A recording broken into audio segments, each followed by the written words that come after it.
A opinião no Jornal da Manhã de Vera Magalhães, já conosco. Som e imagem. Vera Magalhães, bom dia.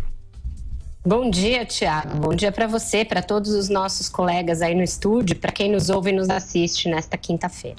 Ô Vera, falando sobre o Supremo, o STF retoma hoje o julgamento de um agravo sobre se crimes relacionados à Caixa 2 devem ser julgados na Justiça Eleitoral ou na Justiça Federal. Afinal, Vera, qual tese deve prevalecer em relação a isso? Olha, Tiago, se confirmarem manifestações nesse sentido já dadas pelos ministros no passado, deverá prevalecer a tese do relator Marco Aurélio Mello, já seguida ontem pelo ministro Alexandre de Moraes, de que o crime de Caixa 2 é um crime afeito à Justiça Eleitoral e, portanto, todos os crimes correlatos a ele também, aliás, Justiça Eleitoral, devem ser julgados pela Justiça Eleitoral.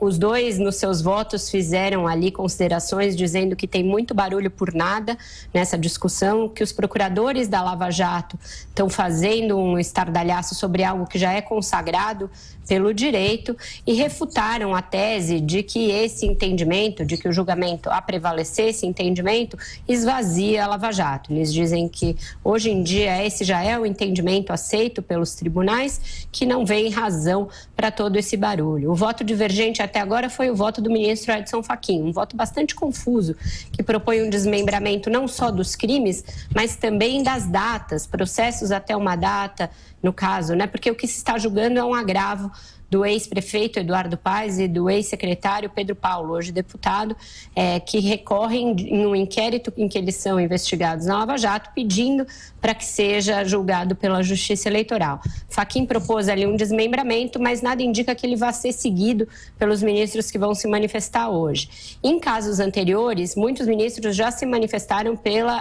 prevalência da Justiça Eleitoral como a adequada para julgar esse tipo de crime. Já votaram nesse sentido Gilmar Mendes, presidente da Corte, Dias Toffoli, Celso de Mello e Ricardo Lewandowski. Então, se os quatro mantiverem o entendimento, somado aos dois que votaram ontem, já se tem uma maioria em favor desta tese, que é uma tese que desagrada a Lava Jato. A Procuradora-Geral da República, Raquel Dodge, se manifestou ontem na abertura da sessão, dizendo que acha que isso, sim, é um revés, é um golpe para a Lava Jato. Golpe não no sentido dos petistas, não é que o Supremo estaria dando um golpe, é um golpe como uma pancada na cabeça mesmo, nesse aspecto, nesse sentido. O ministro Sérgio Moro também se manifestou a esse respeito, dizendo que considera que os crimes correlatos, como corrupção, lavagem de dinheiro, etc., não devem ser julgados na Justiça Eleitoral, porque ela não tem estrutura para isso, não tem nem expertise, nem estrutura para julgar esse tipo de crime. Então, a gente está neste momento da polêmica. É algo bastante controverso, tem dividido procuradores e o Supremo. Ontem o ministro Dias Toffoli fez ali uma fala contra as manifestações do Ministério Público, ameaçou inclusive representar contra um procurador que falou em golpe contra a Lava Jato, e os ânimos estão bastante acirrados, mas a tendência é que prevaleça no Supremo a tese de que Caixa 2 e também seus crimes relacionados sejam julgados pela Justiça Eleitoral. Ô Vera, é bom lembrar que não é o primeiro revés recente da Lava Jato. A força-tarefa da operação recuou depois de uma reação negativa e da ideia, né, de que fosse criada uma fundação privada para gerir parte dos recursos recuperados com as investigações sobre a Petrobras. Qual que é o saldo desse episódio, hein, Vera?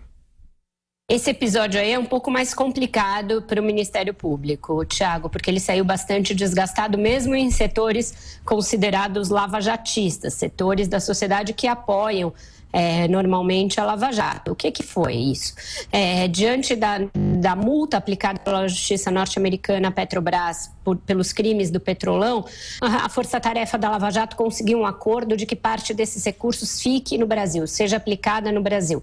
Não é uma quantidade desprezível, são 2,5 bilhões de reais. E aí, no acordo firmado com a Justiça norte-americana, os procuradores da Lava Jato quiseram estabelecer para onde ia o dinheiro. Seria criada uma fundação privada para a qual esses recursos seriam destinados para certos fins, inclusive para incrementar o próprio combate à corrupção, os mecanismos de combate à corrupção. Não é incomum que o Ministério Público feche acordos para destinar recursos. Tem os chamados TACs, são a forma como esses acordos são feitos. O que chamou muito a atenção foi a criação de uma fundação só para esse fim, a partir de uma ideia do Ministério Público, e o volume de recursos. Então, isso juntou muita gente contra o Ministério Público. A própria Procuradora-Geral da República, Raquel Dodge, nesse caso, ficou contra o pleito da Força Tarefa da Lava Jato. A Câmara foi uma das entidades que moveram ação contra isso, alegando a inconstitucionalidade desse acordo. E a própria Raquel Dodge se manifestou formalmente nesse sentido, abrindo aí uma cisânia no Ministério Público que está causando muita celeuma num ano em que vai ter renovação do cargo de Procurador-Geral da República.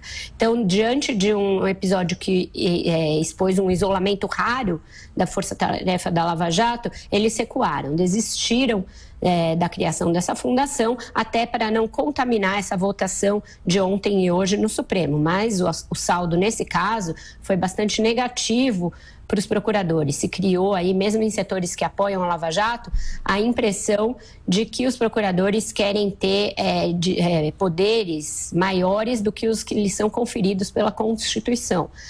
E que esse recurso deveria ser entregue ao Tesouro para que aí sim haja uma destinação por parte do próprio Tesouro do que deve ser feito com ele. Então, foi um revés. Esse julgamento de hoje tende a ser outro. A Lava Jato completa no domingo 5 anos, tem resultados aí inquestionáveis e incontestáveis para o Brasil, mas neste momento enfrenta esses dois dissabores, Thiago. A opinião de Vera Magalhães do Jornal da Manhã. Estaremos te acompanhando, Vera, na programação da Jovem Pan. Bom trabalho, até mais tarde. Até mais e um ótimo trabalho para vocês.